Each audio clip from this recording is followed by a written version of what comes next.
Hey guys, if you're coming from the UK and looking at Bulgarian farmland for the first time, the land system here works completely differently from what you're used to back home. And today I'm going to break down exactly how it works, so you actually know what you're buying. Bulgaria has roughly 5 million hectares of agricultural land, which is about 41% of the entire country. There are 4 main types of agricultural land, and each one is rated on a 10-category scale based on soil quality and productivity. So the type tells you what the land is, and the category tells you how good it is. Let's start with the 4 types. The first and by far the biggest is arable land, which makes up about 68% of all agricultural land in Bulgaria. This is your classic farming land, flat, open fields used for growing crops like wheat, sunflower, corn, and barley. The most fertile land sits along the Danubian plain in northern Bulgaria, where you've got rich black soil, which is genuinely some of the best in all of Europe. That region is where the highest value farmland is found. The second type is permanent grassland, which accounts for about 27% of agricultural land, and this includes things like pastures and meadows. Pastures are used for grazing livestock, cattle, sheep, goats, and meadows are typically mowed for hay to feed animals over winter. This type of land is much cheaper than arable, and according to Eurostat data from 2024, permanent grassland in Bulgaria was the cheapest in the EU. You'll find most of this land in the mountainous regions, the Rhodopes, the Balkans, Rila, and Pirin. And while it's not suited for crops, it's perfect if you're thinking about livestock farming or rural retreat type projects. The third type is permanent crops, which covers about 3% of the total agricultural land, and this is where your orchards and vineyards sit. Bulgaria has a long history with wine production and fruit growing. Vineyards are concentrated in regions like Karnobat and the Thracian lowland, while cherry orchards are big around Kustendil and apple production is spread across several regions. This type of land tends to carry a premium because the crops are already established, which means you're not starting from scratch, but it also means you're inheriting whatever condition those plantations are in. The fourth type is uncultivated agricultural land, which is about 2% of the total, and this is land that's classified as agricultural but isn't currently being farmed. Might be overgrown, it might need clearing, it might need significant investment before it becomes productive.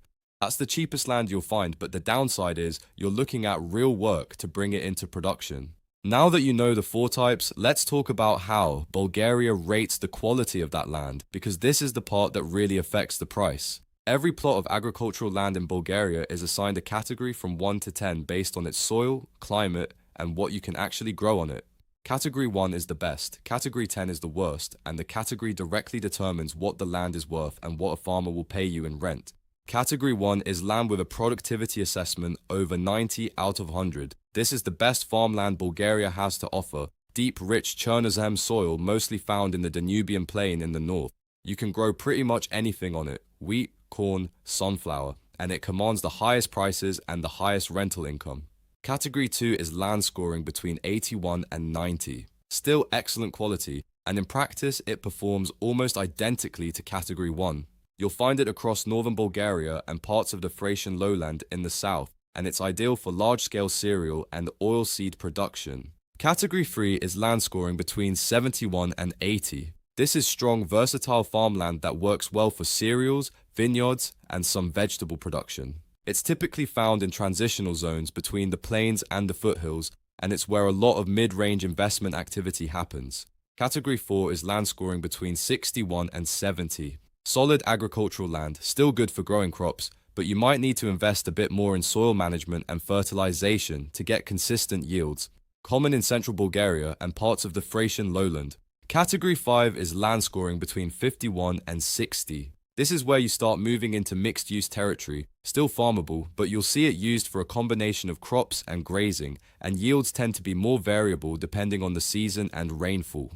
Category 6 is land scoring between 41 and 50. Decent land for less demanding crops, pasture, and hay production, but not the kind of soil where you'd want to run intensive arable farming without serious investment in irrigation and amendments.